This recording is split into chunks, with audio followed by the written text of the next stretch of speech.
Aí hoje o Chaya compartilhou com a Maria.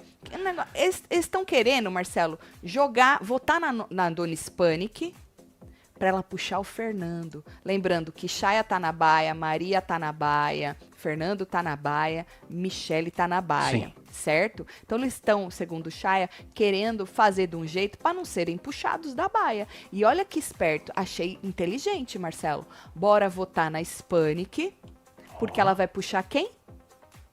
Fernando. Porque a Hispanic queria votar no Fernando. Aí lembraram ela ontem na casinha que o Fernando tá na baia, que não pode ser votado, mas ele pode ser puxado. E aí eles estavam querendo, ele falou pra Maria de votar na Hispanic pra ela puxar o Fernando. Aí eles se salvam. Salva mesmo. Né? Falou que esse seria o único cenário, né, pra eles tentarem se salvar aí. Votar na Dona Hispanic e ela puxar o Fernando. Achei inteligente.